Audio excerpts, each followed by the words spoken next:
Well, the Media Center project is almost done. I say almost because there are a few more things that need to be taken care of, but for the most part, it's all ready to go. So let's talk a little bit about what I did and how, and I'll tell you a little bit about the nice lunch I had consisting of crow. As it turns out, as you just saw, I'll bring it up again.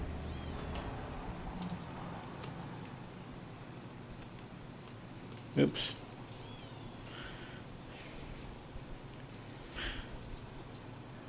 $1280 by $720. Yeah, I know. It turns out that the set does support the 1280 by 720 resolution, but only through the HDMI connection. I was trying to use it with a VGA connection, and it's clearly explained in the manual that it will only support 1024 by 768 through VGA.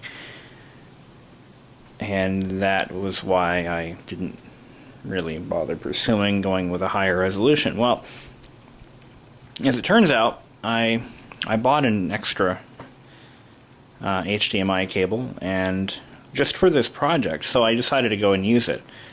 As soon as I fired the machine up, I'm like, you son of a... Turns out, yes, you can use the high resolution. But anyway, there you go. You guys were right. I was wrong.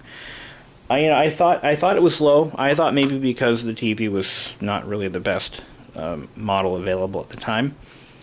I bought it in 2010, and I'm thinking, well, maybe it was just a cheap model. Well, no. Anyway, so it looks pretty good now. I have a couple of more things to add. I got my wireless interface. This is the antenna. I bought the Netgear PCI unit, and the PCI card is of course inside the machine. It has two massive coaxial cables going to this antenna, which is wall mountable. You can see those wall mount tabs from here, but it works fine just right there. I get a full signal out of it. It supports 802.11, and I believe it's dual band. Not entirely sure. Alrighty then. What next? Windows Media Player, or Windows Media Center, is awesome, to say the least. Take a look at that.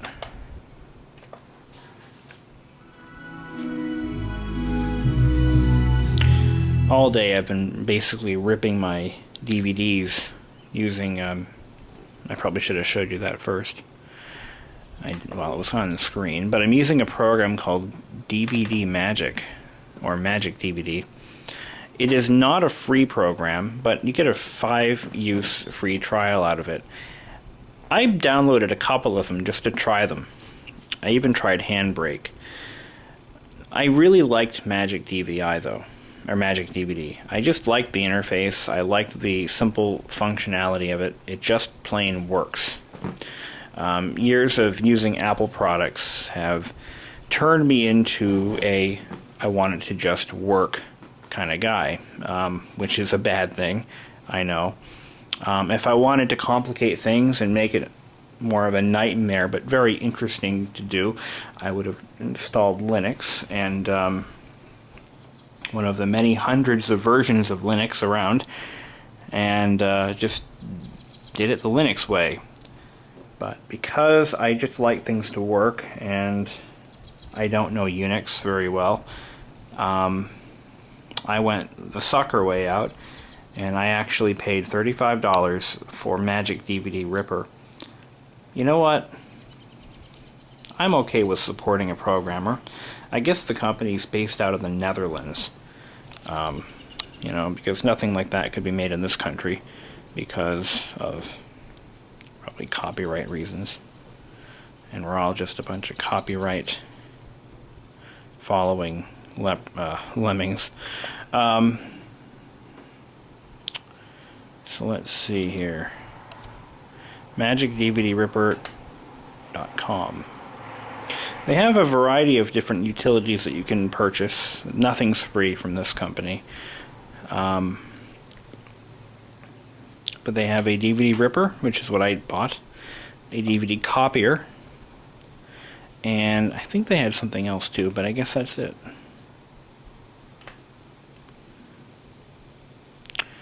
Yeah, pretty much it. And it supports...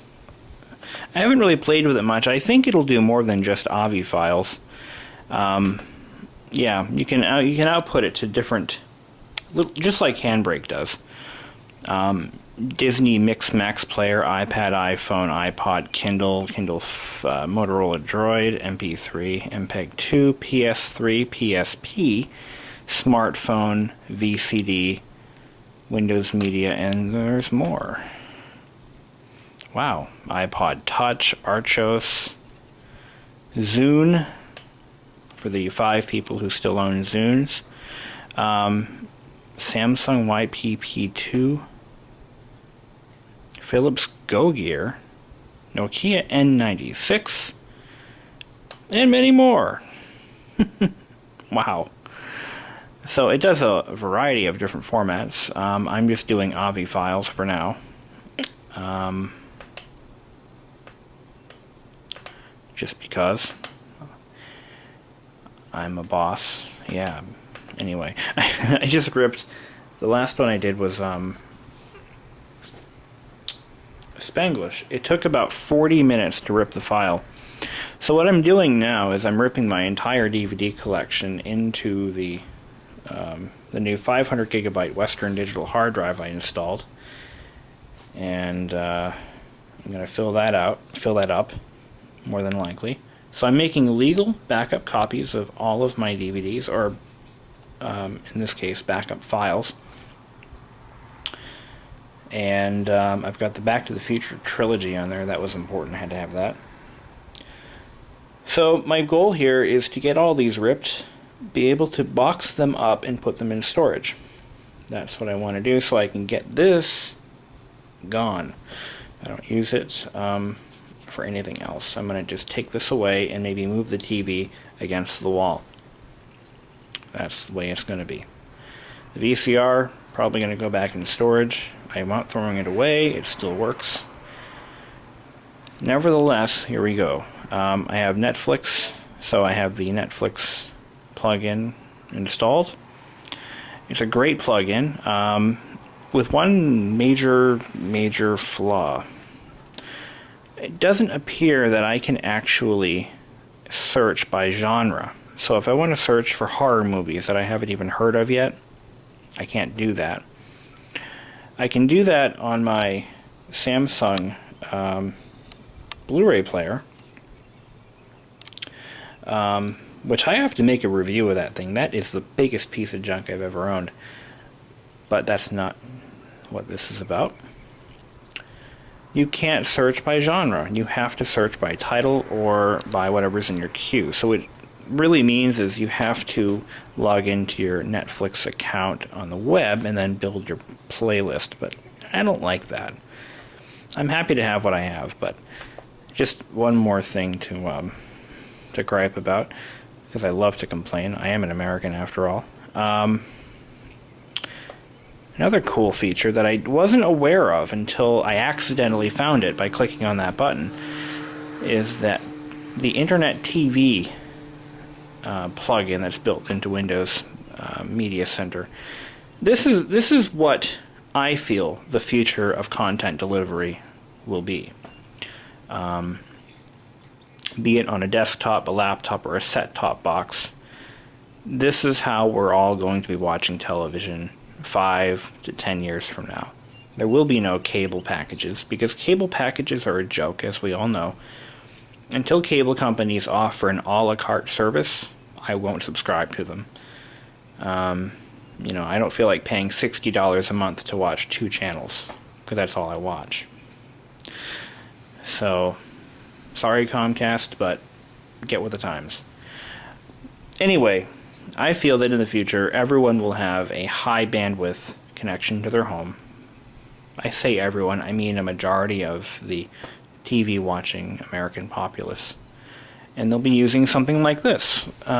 You select the channel you want or the content provider and the show that you want to watch, regardless of what time of day it is. There will be no, I can tell you right now, time slots. Right now, one of the reasons I got rid of cable is because the digital cable service that was being forced down my throat by Comcast was incompatible with my VCR. Now, I'm not always home when my favorite shows are airing, so I had to record everything and watch it on a VCR, on a tape. I didn't like my DVD recorder. It had a built-in digital tuner. It worked, but I didn't like it. It was difficult to use. I had to title everything I recorded, and it was I just wanted to be able to press record, walk away, and do my thing. With a DVD recorder, you have to find a blank DVD or a rewritable one. It's just, basically, it's more work than I want to outlay to watch a freaking movie or a TV show.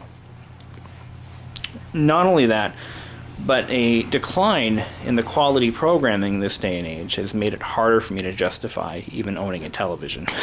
I mean, there are some shows that I like, but a lot of the primetime sitcom shows that I enjoyed growing up have been replaced with reality shows like American Idol and Survivor, and just a lot of trashy shows, like those dating shows. I just don't get into that sort of stuff. I like old-fashioned sitcoms where they're funny, they're short, 30-minute long, or even dramas. I love House. House is a great show. Unfortunately, it's over. Unfortunately, because I don't have a cable service or subscription, I haven't seen the finale yet. And even if I did have cable, I wouldn't have been able to record the damn finale. It's a nightmare. It should be like this. It should be more like this. You should be able to watch any show you want, any time of day, as long as it's, within reason. But even this isn't perfect, because I found that CBS, who has all of the, it appears to be basically a CBS supported plugin. They don't actually have any full episodes of their current shows. It seems like they have all of Brady Bunch, but they don't have anything like, the Tonight Show, Dave Letterman show. I don't see anything like that on here. I see the show listed, but I only see clips. So I think we're in a period of transition. So I really do. I believe that very soon, 5 years, you'll be able to pick and choose what you want to watch when you want to watch it. And the old model of tiered cable packages is going to go away, and hopefully soon, because let's just face it, modern life doesn't support it. So that's my rant for the day. And companies like Netflix have a real opportunity, but they could. Netflix, here's a good example. If I wanted to watch a movie on Netflix and I wanted to still pay the low $7 or $10 a month price for streaming, they could subsidize some of that lost revenue by putting ads in the movies.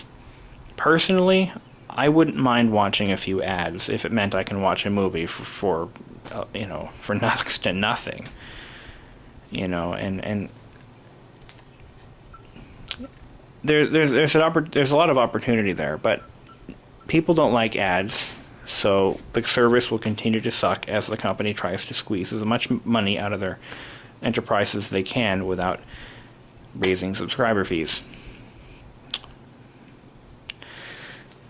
So how this little discussion on TVs and media player systems turned into a rant on the industry, I don't know. But nevertheless, I have a machine here that can do just about everything I need it to do. I still need to add a tuner card. I'm going to put one in just in case I decide to spring for a cable service subscription. which I might do this winter. In the summer months, I don't even watch TV, so it's kind of a waste of time and money. But I do plan on putting a tuner card in there cheap enough.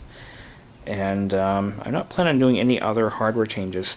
Once I finish burning out the DVD reader by burning and ripping all of my stuff here, I'm going to replace that with a nice SATA drive, and the one below it will be replaced with a media card reader, which I have to, still picking one out. It's amazing how hard those are to find locally, so I'm going to have to go on eBay for that.